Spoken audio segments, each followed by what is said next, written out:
So for these demos, I'm going to use a useful, small but big enough for this purpose benchmark database.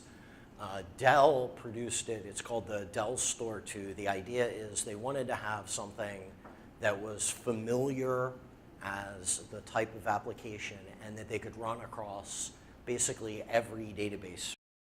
You know, because Dell doesn't really care whether people are using Postgres or SQL Server or whatever. You know, so that this actually gave them a way to even internally compare how fast is Postgres compared to these other databases.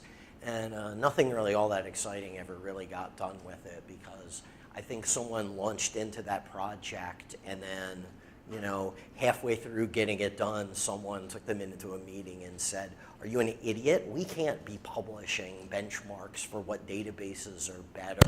Whatever vendor loses will sue our asses into oblivion," you know. So it never got to the point where it was useful for that purpose. But it does run again across multiple databases, and Postgres is one of the ones that they set it up for. So that thing is at PG Foundry, and I put a copy of it in that tar file as well, so you've got one of those. So the idea of Dell Store 2 is pretty straightforward. You know, create a database to store it in.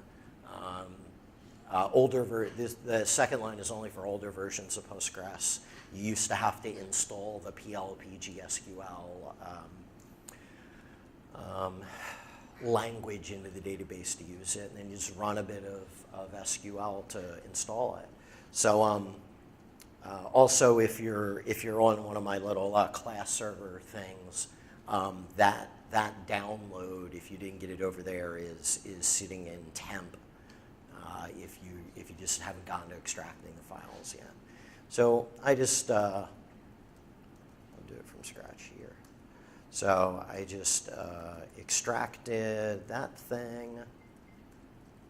Hold on, I remember. Make a directory for it, extract it. Might as well keep things clean.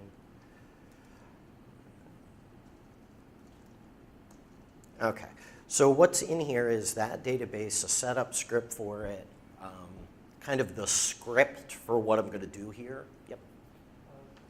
The rest of the session, is it going to be against one database or multiple databases?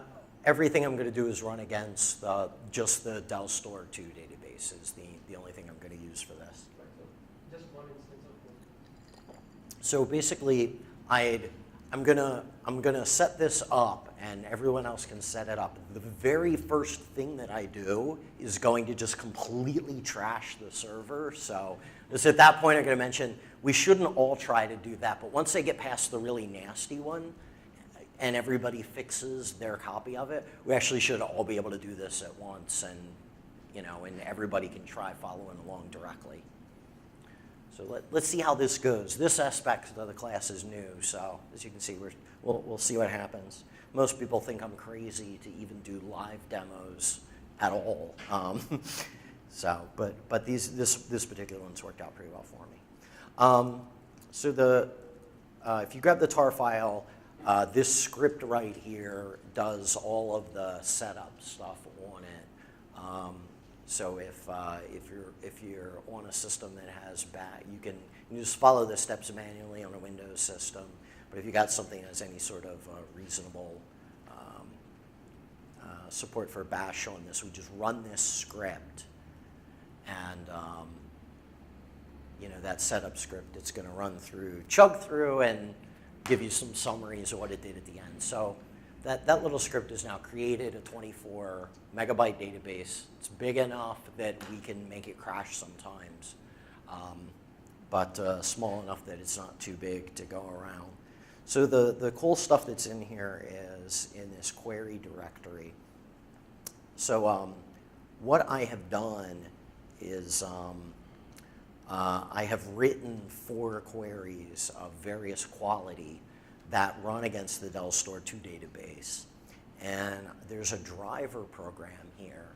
And what the driver program does, and don't run this yet, because this is the thing that's going to cause serious issues.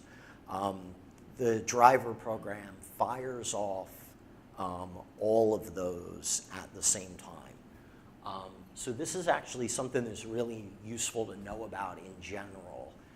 Postgres includes this utility called pgbench. And most people look at it and try it out, and they kind of think of it as, oh, that's a way to benchmark my server performance. And that's true, and it's useful, but it's actually hard to get numbers out of those. But the thing to realize is that pgbench actually is a generic scripting language for writing database tests. So it includes some built-in tests that test read and write speed and stuff like that. But you can use it for your own tests. You can just make stuff up and write it. So if we take a look at one of these things, for example, I'll start with the one with the less obvious. So like you can see, this is just a regular little bit of SQL here. So what I'm doing is I'm taking pgbench. -n says don't do vacuum cleanup before it. That's not necessary in this case. Uppercase T is how long to run for. So I'm saying, and C is clients. So basically what I'm doing here is I'm saying, okay, pgbench, create a test workload for me. I want 4 clients. I want it to end after 5 seconds and then report the results. And I want you to include these 4 queries, and what it's going to do is basically to cycle through. Every time it starts up a client, it will pick one of those 4 at random and then run that query. So you can use this not just to test single queries, but you can use it to test mixes of queries as well. You know, it's just a generic tool, and you know, the language for pgbench includes selecting random numbers, doing simple mathematical operations on them. You know, you can write non-trivial kind of test things out of this. And basically, this avoids you having to grapple with the problem of how do I build a client that connects multiple clients to the database and, like, you know, runs them continually, reporting results. Like, all this stuff takes time. If you get good at using pgbench, you can use it to simulate all kinds of workloads and kind of see how your server reacts. So it's a good general tool, and it also happens to be perfectly suited for the abuse that I'm going to do here.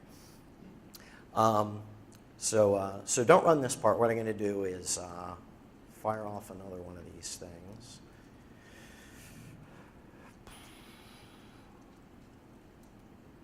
Okay.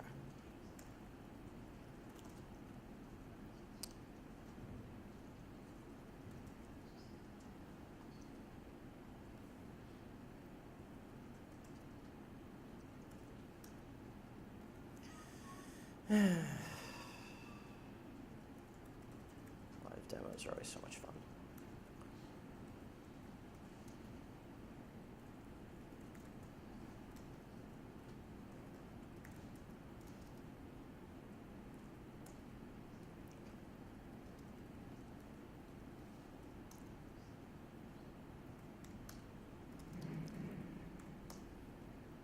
Okay, so our first useful thing to know, and you can run this right now, but if you want to watch the damage unfurl here,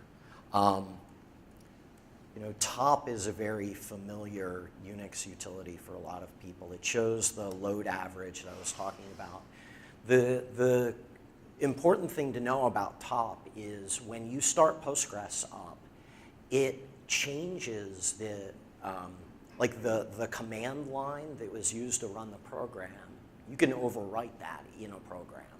So Postgres actually overwrites the command with what it's doing whenever it executes new stuff. Now, top doesn't show that by default, but on Linux, if you do top-C, on FreeBSD, I think it's -A, I think it does it by default on Solaris. You know, there's a way to say, show me the current command line thing that it is added. And so when we do that, we get a kind of monitor of what's going on. So, so we've got that running, and now I'm actually going to kick off the bad stuff. Make this a little smaller. So this is the cool part. We can actually see that each of these things is running select queries as well, right?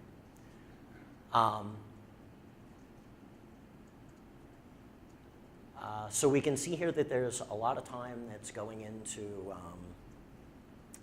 pgbench itself is using up a lot of CPU time. But other than that, we can tell, are each of these queries, we can't tell exactly what query they're running, but we can see that there's definitely kind of a mix of stuff running around here, and it's chewing through doing things. And the load average, of which I showed, is a pretty critical thing. Now we got the load average up to 4. That's basically the 4 clients I'm running all the time, as well as the pgbench program itself. Now you might notice I have been running this for longer than 5 seconds, but pgbench hasn't stopped yet. So you can see there's 4 queries running, and they're using up a chunk of CPU time, but they're all kind of stuck, right? So what are they stuck doing? So this is kind of our first monitoring example. So now I go back over to my script from here. pgstatactivity is a view that is included in the database that shows you what every query that's running on the system is, assuming that you are the Postgres user. It won't show you stuff for other users, but ooh.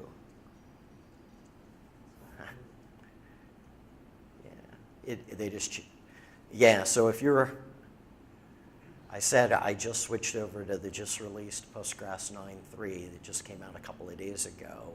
They renamed this thing. Depending on what version you have, the column in pgstatactivity might be called either current query or query. It's query on the new ones. So now we look at pgstatactivity, and what I asked it for is, please show me the query and how long the query has been running. So this is showing us what's wrong. So we can see here what's happened. I ran this driver program, and I told it, here's 4 things to do together. The problem is all 4 of the clients got to where they were running one query. It was just taking a really long time. And once they got to that, they got stuck there. So instead of seeing a mix of loads, we've now got this one out-of-control query that's running on all 4 of the clients at once, and it's not even finishing pgbench in the 5-second interval I requested, because it's just stuck waiting for these queries to end. It only checks how long am I supposed to run for when transactions finish. So like we're stuck here. So basically I've taken this server and thrashed it pretty good here. Notice the load average is now up even higher. System processes are starting to back up. And waiting for I/O, which is that thing right there, you'll notice is creeping up at an alarming rate. That's because the thing that I'm doing is actually, it's generating something that uses so much memory that it's now swapping to disk. So look at that. You see that? That's how much swap is free. These 4 queries are so dysfunctional, they're now chewing all of the memory on the system up. Notice pgbench is using all that memory. It's up to 15 gigabytes of RAM at this point. it just keeps going up and up and up. It's just running, and what's it doing? And now we're barely even see the things running. So like this server is just completely trashed. When it runs out of swap here in a minute, it's actually going to destroy Postgres altogether. So this is bad. Like this is you know, the idea of server overload. I mean, this is the sort of thing you might get called into is, you know, someone says the server's not responsive and you get into it and it's like, what's going on? This stuff is running. So I mean, if you know the top-C trick, you can at least see what's going on. If you know pgstatactivity, you can see what queries they're running. And so all we got to do is say, okay, well, pgstatactivity showed us that, let's go back to what query is running again. See the server is now so trashed, it's not responsive to anything. Look at this fine example of a query from the real world. Select star from products, comma, customers. So this came from a not very experienced, I think he was a Ruby programmer who basically the only thing that they knew how to do in a database was select star from things. And he needed to get something out of the product ID and something out of the customer ID. So we went, okay, select star from product, comma, customers. And then he read through all the rows looking for what he's want, and that's what his application output. So I'm sure this is completely unfamiliar and you've never seen this in the real world before, but you know, I make up these crazy examples. So this is clearly the problem, and this is like, this server is like due to just go completely bonkers here. I think one of the 4 sessions crashed already, it looks like. So my first problem, oh yeah, see something here is the Linux out of memory killer is now active at this point. It's starting killing things at random. So this is bad. So, but the problem is, let me look just for mine.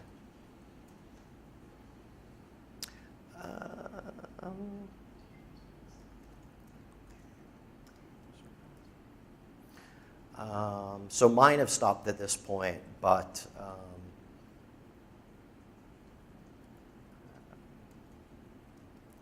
yeah, so it looks like someone else is running them. Haha.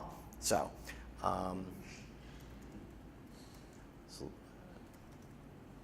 okay, so let's go clean up the mess for class 1. So now that I know what's going on, I'm going to kill them, and this is kind of the this thing, killing all these. So I've now got some number of rogue processes that are doing something against this database. I need to kill all of them. In this example, I could do them by hand. In the real world, you'll find examples like this that there's 100 or 200 of these things to deal with. So this second little example here, here's a little pipeline that goes and looks for everything that's touching this database and running a select query, massages it through everybody's friend, awk, and then just kills every single one of those processes when it's done.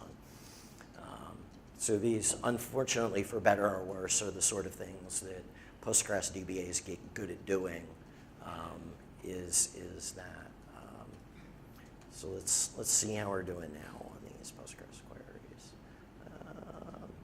Looks like that didn't even kill them. Let's rebuild the pipeline.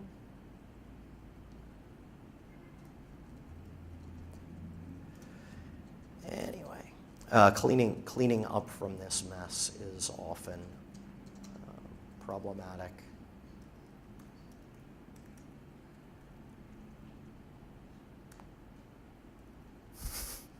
So now I'm going to do something every bit of Postgres instruction tells you not to do, which is to kill -9 something on the database. The minute that I do this, that database the entire database is going to crash. The server is just going to go insane. But we don't really have any other options at this point. Cool. So now they're all gone. Hooray. So this is the sort of stuff that sometimes has to be done to get this stuff out of control, because Postgres doesn't have any good resource constraints. Like there's nothing you can do to say, hey, how do I like cut down on how much I/O these things can do? Yep. Just a matter of habit, I usually kill things with different signal, like term or whatever. Does that help with anything, or is that just bad? All of the useful signals that you can send Postgres are basically the term one that regular kill sends is the right one, and then the other useful one is if you have the server process running and you want to reload the configuration, if you send it a kill-hub, that actually is the way to communicate, go read a new PostgreSQL.conf to it. So I mean, there's a couple of signals, but generally, you know, kill hub for reload, regular kill with term for this sort of stuff, and then kill-9 if you just need to take the server down because, you know, it's just not working. And there was actually another thing I could have done there, which is I could have stopped the server in what's called immediate shutdown mode, and it would have just thrown all those clients out and gotten rid of them. So this is basically sort of how like a really bad thing goes. But we've already learned something, all right? The server got completely overloaded, and we know it's that query, right? Like we know what query's wrong at this point. So let me get back to the one that I'm doing. I'm gonna, let me see. Cool. So my Postgres is actually still running. Whoever was just using class 1, I killed your server, so you'll have to restart that. So my Postgres is okay, but clearly we can't use that program as it is. So here's query1 again, .sql. This is clearly our troublemaker in this whole thing. And since the answers are in here too, in this after folder, you know, it turns out that what that developer was actually trying to figure out was what's the number of the, like how many customers and how many products do we have in our databases, why they started with that select star thing, you know. So now we'll do that like a real SQL programmer and just select those two things and put them together. So if you wanna get this test environment to something sane, you can just copy after query1.sql to this directory, and now we have something that's sane, right? So I'm going to start the driver. Well, first off, I'm going to put monitoring back, and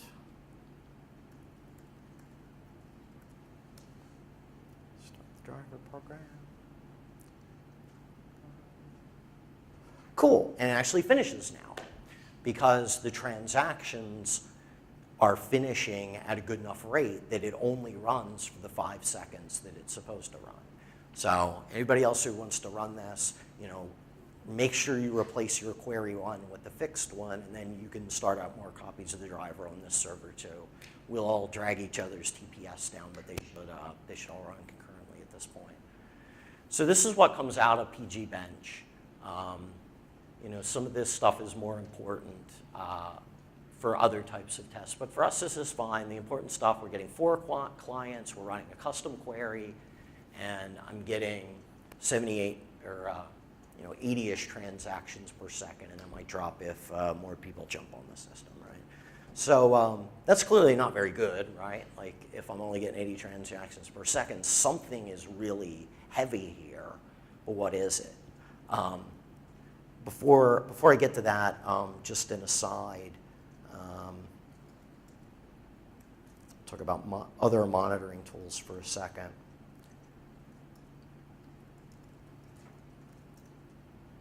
Forgot to put this on here. Iotop is another utility that's extremely helpful if you're not familiar with it. Iotop is the same basic concept as top, except it ranks things by either what percentage of the time the process is doing I/O, kind of like how much it's waiting for it, or via how many reads and writes they're doing. And on my console, the left and right arrow keys actually change that. And the highlighted one is the one that's got the little greater than symbol next to it at the top. So like I can go over here and look at this, and it's showing me that basically some of these select queries that are running are clearly writing something to disk, because I see it peaking at a couple of megabytes per second. This is a little, the default refresh rate is a little tough to deal with. So I'm going to run it with the parameter that only shows me a sample every 5 seconds, so we can actually like see this in some sort of sensible way. So basically, the I/O isn't that bad. It bursts to higher than that, but there's clearly something that's beating on the disks here that's showing up periodically.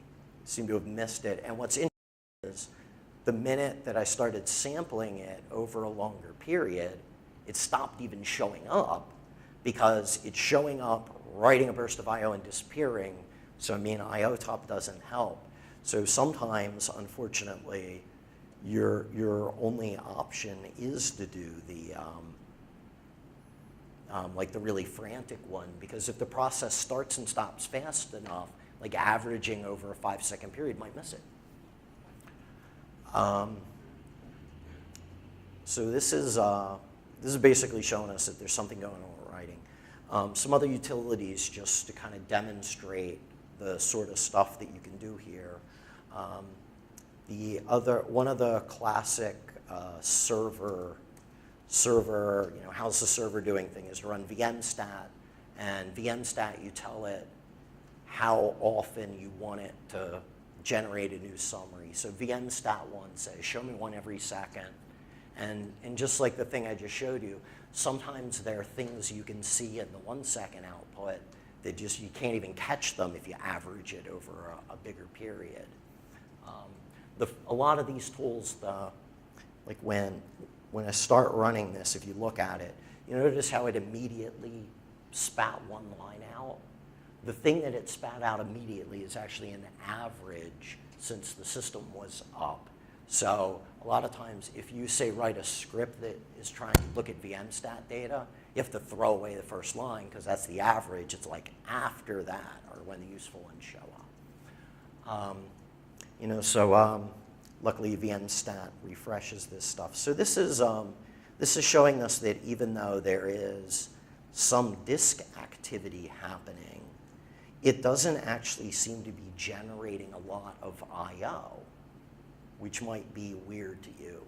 The explanation for that is Postgres, again, is doing all of its I/O using regular cached I/O, right? So when it writes something to disk, it sends it to the operating system. And what's actually happening in this case is these are temp files. Postgres is creating a temp file, writing to it. That shows up in IOtop. And then it closes it and deletes the file before it actually gets written to real disk. So if you notice, hey, why don't my disk I/O numbers match things like IOtop? If something does an activity short enough that the file's gone before it goes to physical disk, it may never go to physical disk at all. It may just stay in memory the whole time.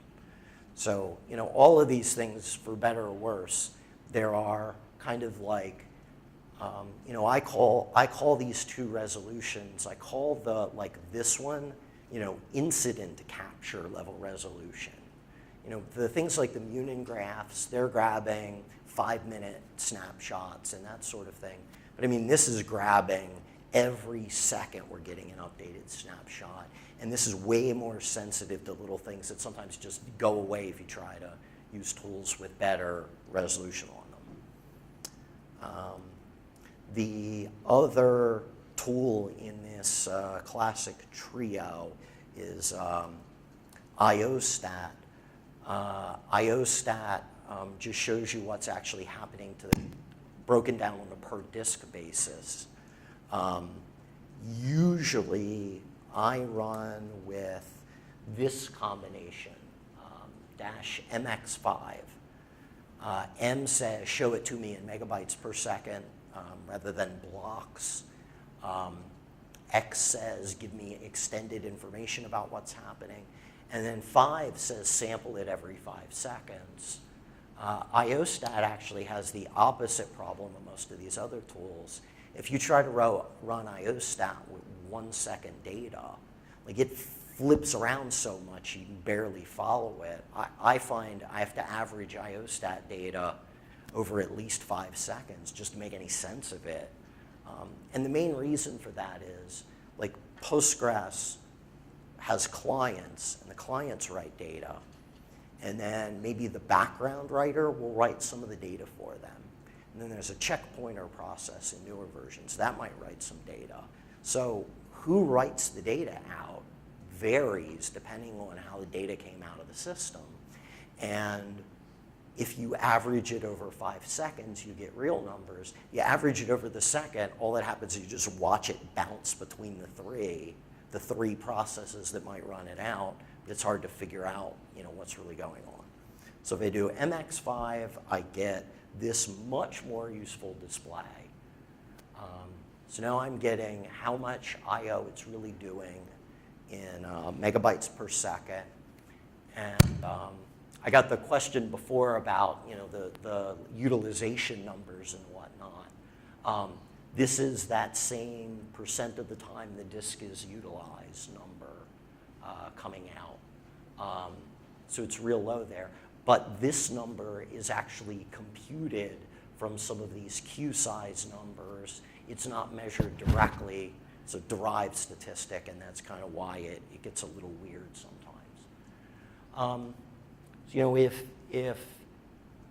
If someone tells me the server's unresponsive, I will log into it, and if I'm lucky enough, you can actually be responsive enough to log into it.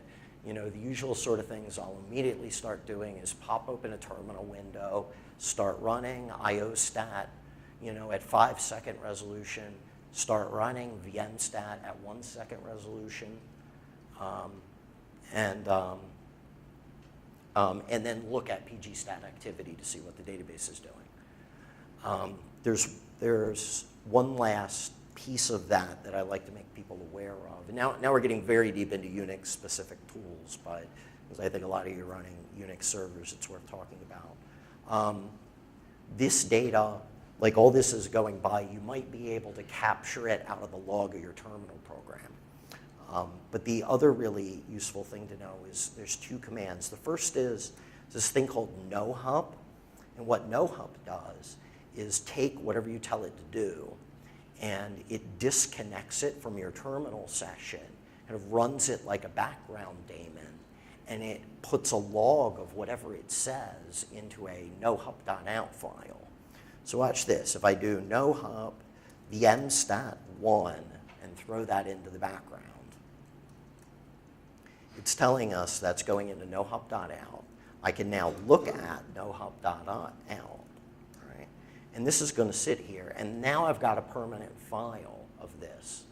So if this was a real incident I was trying to get data from, knowing I could do, combine NoHub with VMstat, I just made a little data analysis logger that is now grabbing disk I/O data every second for whatever the incident is. And then, like, if whatever's gone wrong stops, I then go kill this thing, and I've got a log file kind of from the whole period that the server was acting weird.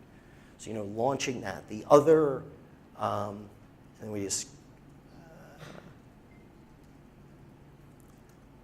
can kill that thing. Let's make sure it's gone. Okay. The other really useful command to know that's in this category is script.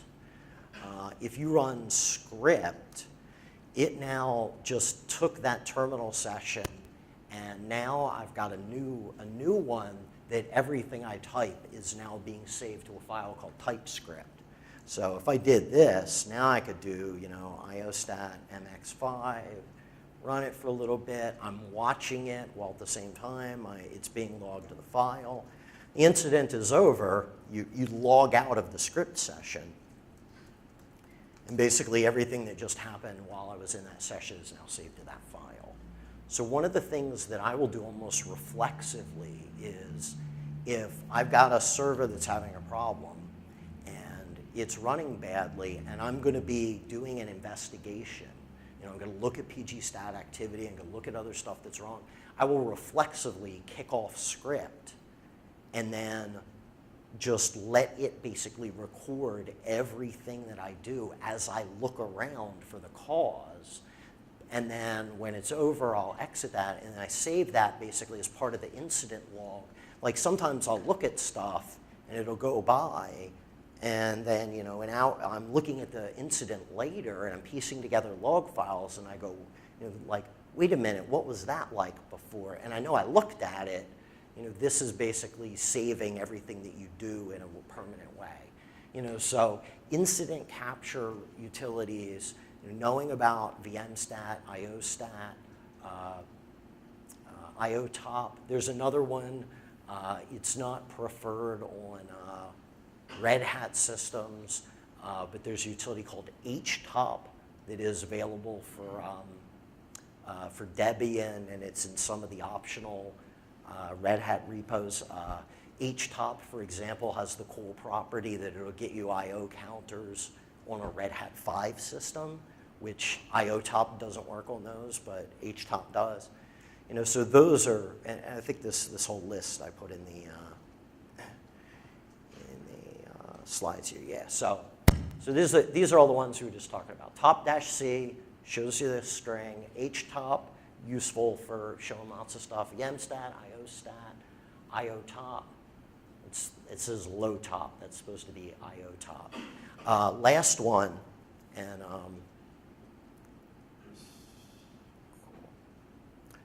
watch is the other cool one. So like you've been seeing me do stuff like this, right? Where I want to look at what's going on, and let's say I want to look at like just the select queries, right?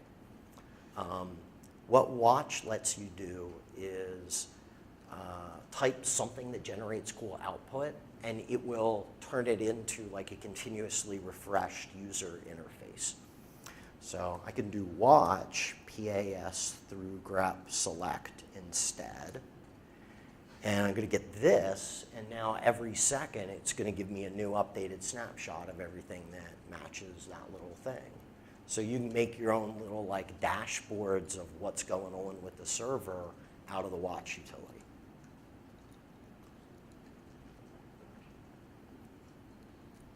And some of you at this point are going, how do I get rid of the watch output and the grep from the whole thing?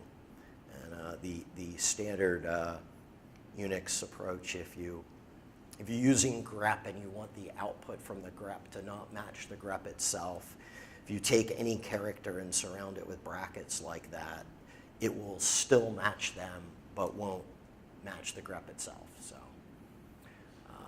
but there's actually two greps going in. The stuff that's passing through watch, this doesn't really help anymore because, there we go. Quote it right. There's all this stuff. I mean, getting this stuff right is a pain, but I mean, these are all useful techniques to like spring together. So,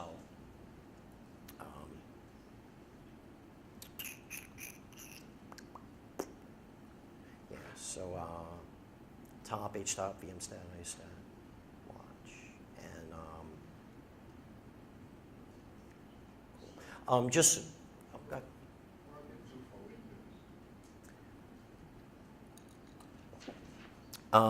Windows has similar sort of utilities. You've got the task manager, you've got the Windows performance monitor. And the other thing I'd recommend is grabbing from Microsoft the SysInternals tools.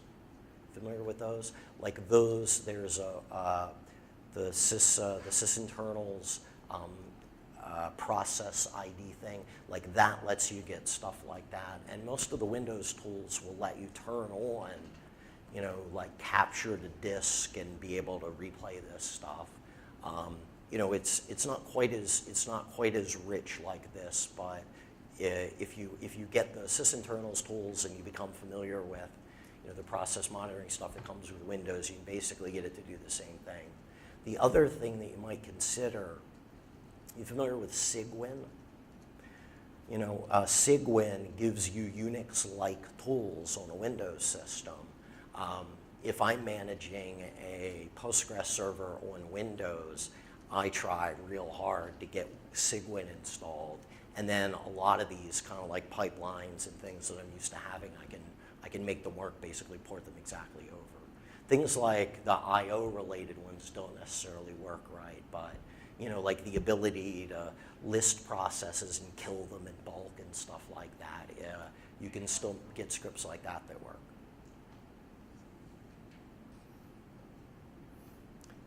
All right. More questions on that stuff? Yep. Just real quick, I tend to not use script, and I usually start a screen session for logging stuff because I don't know. I don't know a lot about it. Is there any way to keep your environment the same as script? Because a lot of times I lose things like my number prompts and all this and stuff like that. I think. It doesn't source the file. Sorry. Yeah. I mean, script is a quick and dirty tool. So I just use screen. Is there any advantage to script with that? Not really. I mean, if you're comfortable with screen is another utility that's in the Postgres grab bag. Screen basically lets you start up multiple virtual terminals at the same time, switch between them, and if you get disconnected, you can reconnect right back to the same session. So I showed like a NoHub running to keep something running in the background even after I disconnected. There's like a philosophical break. Some people in Unix land say that's not the best way to do it.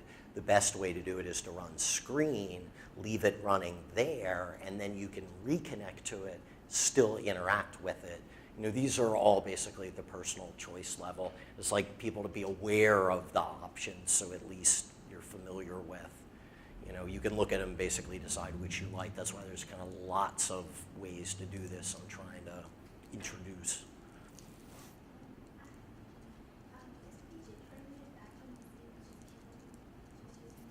Yeah, there's a function if you're not logged into the server and you want to go kill a backend. There's a function for pg cancel backend, and then it's terminate as well as the other one.